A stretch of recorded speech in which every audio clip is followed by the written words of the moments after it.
Okay, class 11 का काफ़ी ज़्यादा इंपॉर्टेंट टॉपिक है सिंपल पेंडुलम को समझना। ओके, सिंपल पेंडुलम को हम समझेंगे और जो इसका जो डेरिवेशन होता है सिंपल पेंडुलम का, हम वो सबसे ज़्यादा इंपॉर्टेंट है, वो समझेंगे डायग्राम के साथ समझेंगे ताकि अब बहुत ज़्यादा इजी हो जाए। और हम देखो, सबसे पहले हम ये बोलते हैं कि ज़्यादातर डेरिवेशंस को रटना पड़ता है क्योंकि डेरिवेशन जो होती हैं वो बहुत सारी हैं क्लास 11 में। तो क्लास 11 में डेरिवेशन आपको रटनी ही पड़ेगी। अगर आपको नहीं रटना, अगर आपको ऐसी याद होती है तो उससे अच्छी कोई बात ही नहीं है, पर रटना मेन होता है कि आपको डेरिवेशन रटनी पड़ेगी। मैं पहले ही हम वीडियो में बोलूँ ताकि आपको बाद में ना लगे कि ये बहुत हार्ड डेफिनेशन है, इसको कैसे लर्न करेंगे। तो डेफिनेशन को रटना पड़ता है, कुछ आप मेथड्स बना लो जिससे आप रट सकते हो। बाकी ऐसा गलत भी नहीं है बोलना कि रटना है, तो सारे बच्चे रटती हैं क्योंकि बहुत सारी, जैसे ग्रेविटेशन है तो उसमें बहुत सारी डेरिवेशन थे। तो ओके, हम इसको सॉल्व करते हैं। देखो, क्वेश्चन आपसे जो पूछा जाता है एग्जाम में, ये एग्जाम का ही क्वेश्चन है, फाइनल एग्जाम का क्लास 11 का। Show that the motion of simple pendulum is in SHM। हमें शो करना है कि सिंपल पेंडुलम है वो सिंपल हार्मोनिक मोशन में, SHM मतलब, and hence deduce an expression for the time period. हमें इसमें क्वेश्चन में क्या पूछा गया कि हमको SHM हमको शो करना है कि इस पेंडुलम SHM में, और उसका टाइम पीरियड निकालना होता है पेंडुलम का। तो ये बहुत ही ज़्यादा इंपॉर्टेंट क्वेश्चन है। इसमें आपको ये 5 मार्क्स का 100% क्वेश्चन आ सकता है।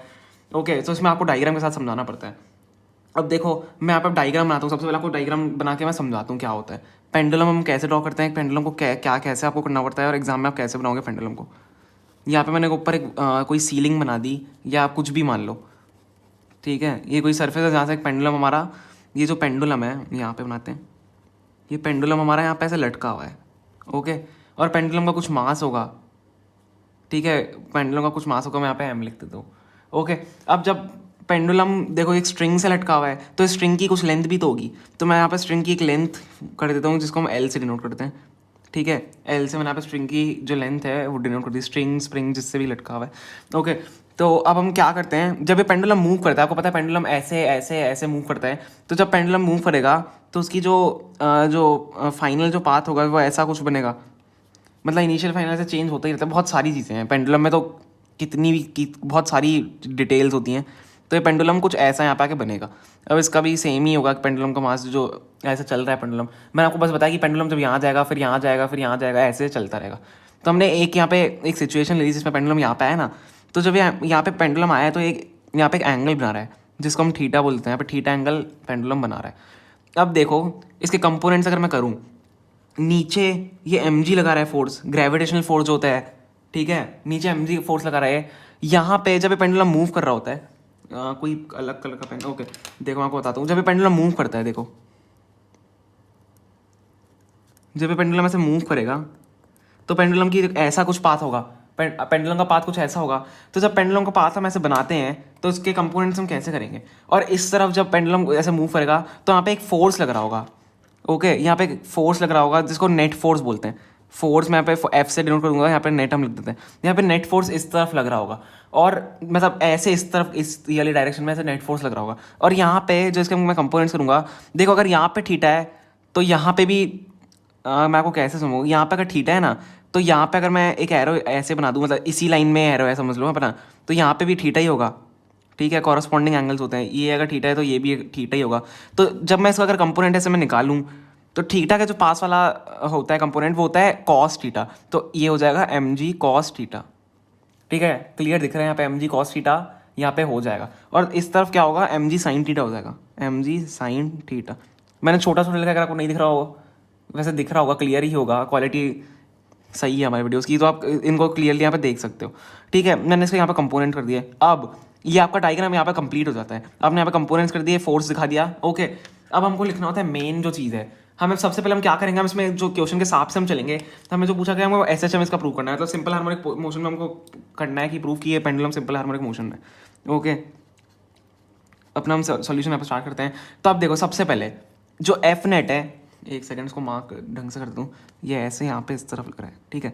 जब जो एफ नेट है फोर्स, जो नेट फोर्स है वो किसके बराबर होगा, ध्यान से देखो, नेट फोर्स जो है वो mg साइन थीटा के बराबर होगा। अपोजिट फोर्सेज हैं दोनों, मतलब ये एरो आपको ध्यान में देखो, समझ लो सीधी सीधे एरोज हैं दोनों, तो ये mg साइन थीटा के बराबर होगा हमारा जो नेट फोर्स है।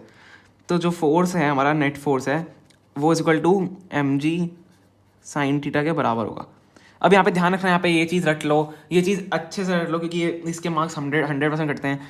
यहाँ पे माइनस लगा देना, ठीक है, यहाँ पे माइनस लगा देना, इसका रीज़न मेरे को पता नहीं है, क्योंकि जो भी हमने जो डेरिवेशन देखी है उसमें minus m g sine theta होता है, फोर्स इक्वल टू माइनस, क्योंकि जब एस एच एम प्रूव करते हो आपको एस एच एम की अगर देखो लास्ट में जाके, चलो धीरे धीरे करते हैं, आपको ऐसा समझ में नहीं आएगा, धीरे धीरे करते हैं। F net equal to minus m g sine theta. जब आप फोर्स को क्या लिख सकते हो, आप फोर्स को मास इंटू एक्सेलरेशन भी लिख सकते हो, तो force is equal to mass into acceleration भी हमारा इज इक्वल टू उसके इक्वल हो जाएगा minus m g sine theta. मैंने यही रहने दिया, ठीक है।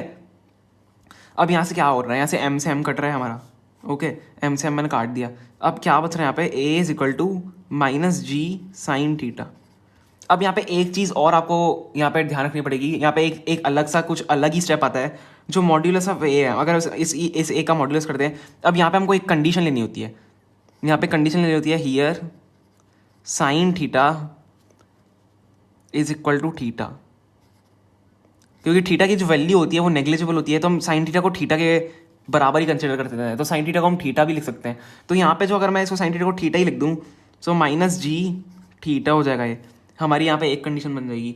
अब इससे अगर हमारी ये कंडीशन आई है, आपको पता है कि एस एच एम क्या होता है, एस एच एम की जो इक्वेशन होती है वो क्या होती है, एस एच एम की जो इक्वेशन होती है अगर मैं यहाँ पे लिखूँ, मॉड्यूलस के अंदर ही लिखूंगा, माइनस ओमेगा स्क्वायर होता है एस एच एम, ठीक है।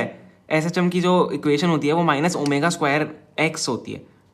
जो सिंपल जो हमारा एस एच एम होता है उसकी जो कंडीशन होती है वो A is equal to minus omega square x के बराबर होती है। तो यहाँ से अब यहाँ पे आप इसके आगे लिख सकते हो, it is in S H M. तो यहाँ से आपका प्रूव हो जाता है कि modulus a equal to minus g theta है, तो modulus a equal to minus omega square x भी हो सकता है। It is a condition of S H M, ठीक है। यहाँ से आपका जो एस एच एम वाला पार्ट है वो यहाँ से प्रूव हो जाता है। अब देखना, अब यहाँ पे कुछ ट्रिकी सा आता है। अगर modulus of a minus omega square x के बराबर है, तो modulus of a minus g theta के बराबर है, तो हम इन दोनों को इक्वल लिख सकते हैं। Minus g theta equal to minus omega square x, minus minus यहाँ से कट जाएगा। पहले चलो मैं लिख देता हूँ, minus omega square x is equal to minus g theta मैंने लिख दिया, यहाँ से माइनस माइनस कट चुका है। तो अब यहाँ पे अगले स्टेप में क्या होगा, ओमेगा स्क्वायर एक्स, मैं यहाँ पे चलो लिख देता हूँ, omega square x is equal to g theta हो जाएगा, ठीक है, जो हमने माइनस हटा दिया ऐसे। अब यहाँ पे देखो, थीटा हम क्या लिख सकते हैं, थीटा को हम और क्या लिख सकते हैं, जो थीटा होता है, चलो मैं एक काम करता हूँ, इतने में आ जाएगा हमारा आंसर, चलो आ जाएगा जी। मैं थीटा, आपने पढ़ा होगा, theta is equal to l upon r, theta is equal to l by होता है, theta is equal to r का अपॉन रेडियस होता है, theta is equal to l by r, मतलब आर की length upon r radius, theta is equal to l by r, आप ये formula होता है। तो आपको ये याद अगर है तो बहुत बढ़िया। तो हम इसको अगर हमको एक्स को यहाँ पे कैंसिल करना है, तो हम theta is equal to x by l ले सकते हैं। रेडियस को हमने लेंथ ले लिया और एक्स को हमने जैसे डिस्टेंस ले लिया, तो आर की डिस्टेंस अपॉन रेडियस की जो लेंथ होती है वो theta is equal to x by l यहाँ पे मैंने कंसिडर कर दिया। मैं इसलिए कह रहा हूँ आपको रटना पड़ेगा ऐसे, ये क्योंकि ये ऐसे ही होती हैं, ये डेरिवेशन जो होती है क्लास 11th में ऐसी ही है, आपको ऐसे ही करना पड़ेगा। तो जब आप इसको सॉल्व करोगे, जब इसको आप आगे फर्दर सॉल्व करोगे, तो थीटा की जगह मैं एक्स बाय एल डाल देता हूँ, omega square x is equal to g x by l मैंने डाल दिया। यहाँ से क्या होगा, एक्स से एक्स कट जाएगा, ओके, एक्स एक्स कट गया, तो क्या आएगी हमारी value, omega square is equal to g by l के बराबर आ रही है, यही आया। तो अब देखना यहाँ पे एक और स्टेप आता है। अब आप ओमेगा को क्या लिख सकते हो, ध्यान से सोचो, आप ओमेगा को क्या लिख सकते हो। हमने पढ़ा होगा ओमेगा हमारा किसके बराबर होता है, ओमेगा हमारा होता है 2 पाई बाय टी के बराबर। ओमेगा का फॉर्मूला होता है या तो t is equal to 2 pi by omega होता है, t is equal to 2 pi, क्योंकि टी इस तरफ आता है तो t is equal to 2 pi omega होता है, या तो omega is equal to 2 pi by t होता है, ये फॉर्मूला है, ये भी आपको रटना पड़ेगा। तो omega is equal to 2 pi by t होता है, ठीक है। तो मैं यहाँ पे 2 पाई बाय टी डालूंगा क्योंकि इसका स्क्वायर हो रहा है, ओमेगा स्क्वायर होता है, okay sorry, omega square is equal to 2 pi by t होता है, ठीक है। तो ओमेगा स्क्वायर की जगह मैं क्या डाल दूंगा, 2 पाई बाय टी हमारा यहाँ पे आ जाएगा। नहीं ओमेगा ही होता है गई, sorry, omega is equal to 2 pi by t होता है, क्योंकि टी इज इक्वल टू, हाँ, क्योंकि यहाँ पे स्क्वायर नहीं हो सकता, omega is equal to 2 pi by t होता है। अब जब मैं इसकी जगह यहाँ पे डाल दूंगा 2 पाई बाय टी, तो मैं इसका एक काम करता हूँ, अंडर रूट वहाँ पे भेज देता हूँ, ठीक है। 2 पाई बाय टी, कन्फ्यूज मत होना, 2 pi by t is equal to, मैंने जो स्क्वायर है उसको वहाँ भेज दिया, तो under root g by l हो जाएगा, ठीक है। ओमेगा स्क्वायर था इसलिए मैंने वहाँ भेज दिया। तो देखो अब यहाँ से हमको क्या निकालना है, हमें टाइम पीरियड ही तो निकालना है। क्वेश्चन में क्या हमें क्या दिया हुआ है कि हमें time period of simple pendulum हमें निकालना है, कैलकुलेट हमें करना है। तो अब टाइम पीरियड ये निकालना है, तो इससे टी तो यहाँ से निकाल सकते हैं हम इजीली। तो हम कैसे निकालेंगे टी को, इससे बहुत ईजी है टी को निकालना है यहाँ से। तो टी जब यहाँ से आप निकाल लोगे, टी मैंने वहाँ ऊपर भेज दिया, इस पूरी टर्म को मैं आ लिया है, तो ऐसे उल्टी पलट देगी। T is equal to 2 pi by under root l by g हो जाएगा। समझे आप? टी उस तरफ चला चला गया, ये दोनों टर्म्स अंदर जब आप करते हो तो क्रॉस मल्टीप्लिकेशन हुआ ना, क्रॉस मल्टीप्लिकेशन को अंडर रूट भी साथ में आ गया, तो 2 पाई/L/G, यही आपका time period of pendulum. Okay, ये काफ़ी इंपॉर्टेंट होता है, यही आपका टाइम पीरियड ऑफ पेंडुलम जो कि आपको क्वेश्चन में प्रूव करना था।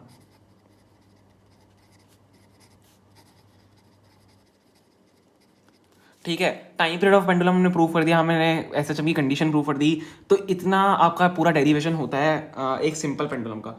मेन चीज़ में जो समझना ज़रूरी थी वो थी कि यहाँ पे हमको देखो, सबसे पहले तो डायग्राम आपको कंपोनेंट्स निकालना है। एम ए को ये माइनस रखना है, माइनस इज़ वेरी इंपॉर्टेंट, आपको माइनस रखना है यहाँ पे, माइनस माइनस माइनस, क्योंकि माइनस ओमेगा स्क्वायर एक्स होता है, तो हमें कंडीशन ये लानी होती है, तो आपको यहाँ पे एसएचएम आपकी प्रूव जाएगी। और मेनली साइन थीटा को थीटा आपको कंसिडर करना होता है यहाँ पे, क्योंकि थीटा नेग्लिजिबल होता है, साइन थीटा की टर्म जो होती है डिजिटल होती है, नेग्लिजिबल होता है, तो साइन थीटा को हम थीटा जब कंसिडर करेंगे, जीटा साइन थीटा की जगह थीटा, साइन थीटा की जगह थीटा चल जाएगा। ठीक है, अब यहाँ पे जब हमने कर लिया है तो omega square is equal to g theta के बराबर आ गया कि दोनों इक्वल थे।